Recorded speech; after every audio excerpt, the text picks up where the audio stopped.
This news is out of Los Angeles and the deaths of Rob and Michelle Reiner. I want to get back to Stephanie Elam. What are you learning, Stephanie?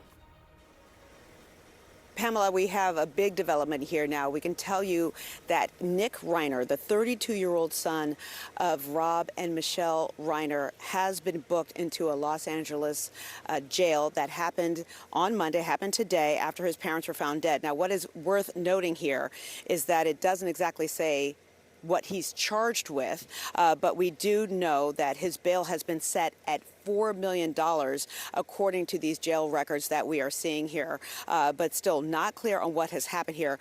And family members are continuing to be interviewed as this investigation continues, but obviously this is a very large development here, that there has been an arrest, booking into jail for this case, for the deaths of Rob and Michelle Reiner, and now learning that the person who has been booked into jail is their 32-year-old son.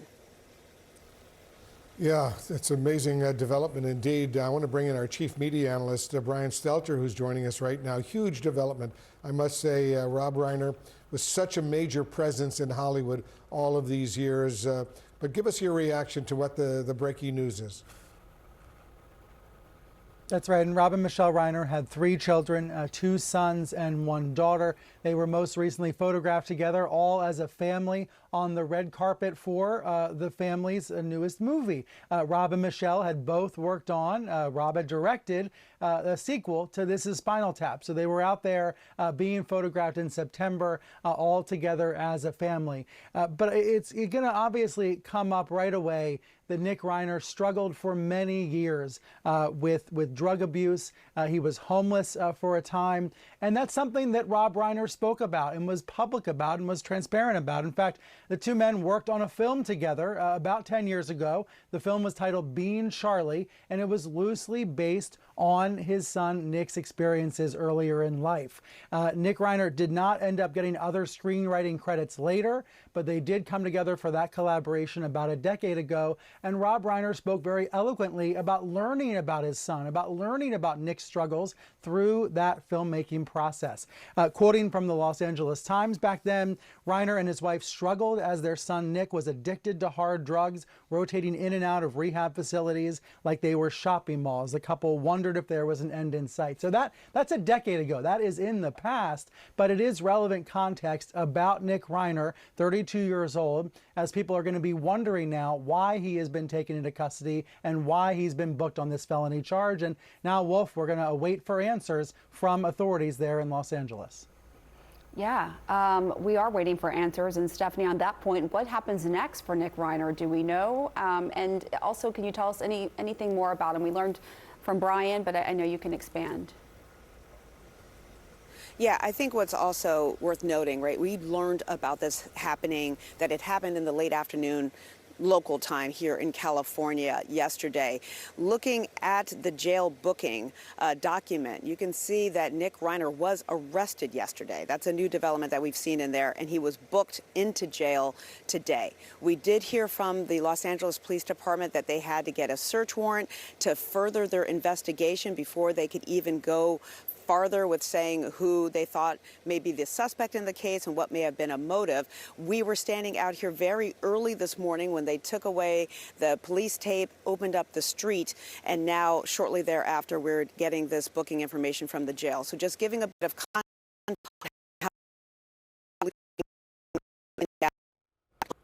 All right. I think we're losing our connection with Stephanie Elam, but we'll get back to her for sure. Brian Stelter, you're still with us. Talk a little bit more about Rob Reiner's impact on Hollywood. As all of us who grew up watching Rob Reiner, we know he was huge. And in so many different ways. That's one of the reasons why Rob Reiner was a special figure. It's why some people today are likening him to a mayor, an unofficial mayor of Hollywood. It's because he was not just a writer and actor. He was not just a director and a producer. He was not just a role model to younger filmmakers. He was all of the above. That's why we saw other legends like Larry David hurrying to his home in Brentwood yesterday, wanting to try to be there, wanting to try to be close to the scene.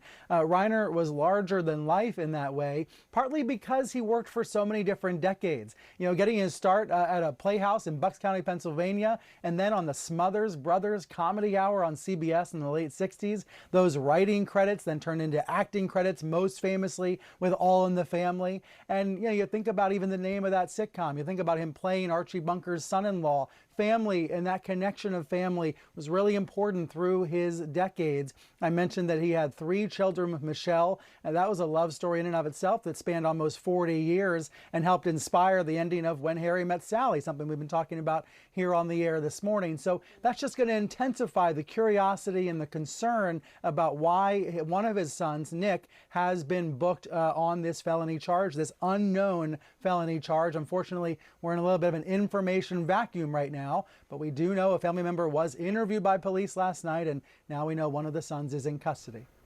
Yeah, and tell us more about the reaction to Reiner's death and his wife's death. And just to mention, you personally spoke with Rob Reiner in the past. I mean, you had a connection to him that a lot of people didn't.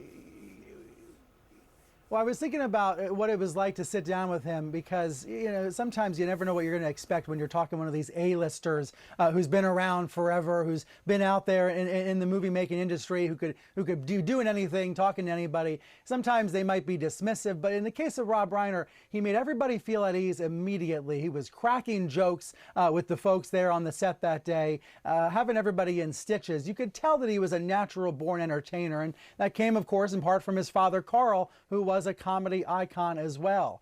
Reiner was married once in the 70s to the late Penny Marshall. Then he met Michelle while working on When Harry Met Sally, and that's why the end of the film changed the way it did, because Rob Reiner was newly in love.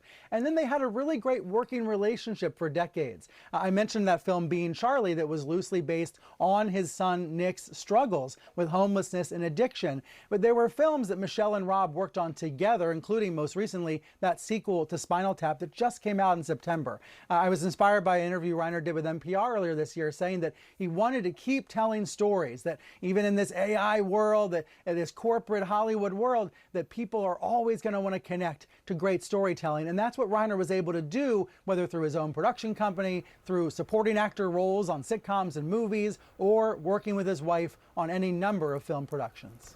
And we also know a little bit more now about Nick Reiner, the son of the Reiners, and some of his past struggles, as you correctly point out, with addiction, which in part inspired the movie Being Charlie, which Nick and his father worked on together. Right, Brian? Yeah, I was struck by this sentence in the LA Times story as we all piece this together and understand more of the background. It said Nick Reiner did, quote, survive his descent into heroin and homelessness, getting clean, and he and his most famous father decided to deal with their family's troubled past in a most unlikely way, by making a movie about it. Rob Reiner talked in interviews, again, this was in 2015, a decade ago, about how he was able to better understand what his son went through. And his son was in his early 20s at the time, Nick Reiner now 32. I mentioned they were photographed together on a red carpet. They were also photographed last year together at an event, at a restaurant opening. So there was a sense of togetherness. We know this family was fully together at some points. There are other photos, though, where you don't see Nick Reiner in the picture, where you see the other son and the daughter with their father. So there's a lot we still don't know yet about the history here, about Nick Reiner in recent years. A lot of people with questions right now, most specifically about why he has been brought into custody. It's interesting. Rob Reiner was not only a Hollywood director, but he was also heavily involved in politics. He donated to many Democratic political groups and candidates. And I had a chance, and I remember this vividly, of interviewing him back in 2004, just ahead of the third debate between President George W. Bush and John Kerry. Here's some of what he told me at that time. Listen to this. The fact that we've 3.8 million people have lost their health insurance, almost 1 million people have lost their jobs, and over 6,000 people are dead or wounded in Iraq. These are grave mistakes, and we have a president who's unwilling to admit to any mistakes. He also advocated for a number of causes, including marriage equality, early childhood education, and fighting big tobacco. Brian, tell us a little bit more about the politics of Rob Reiner. Yeah, and unfortunately, President Trump is out this morning with a pretty crude, pretty crass post about Reiner, suggesting that maybe somehow he died because of his hatred for all things Trump. Hopefully that's not going to get too much attention today, as it really muddies and pollutes the discourse. We're talking, unfortunately, about a Hollywood murder mystery, right? We have police on the scene investigating what is an apparent homicide. Unless it, somehow there was some accident at the home and there's no indication this was an accident.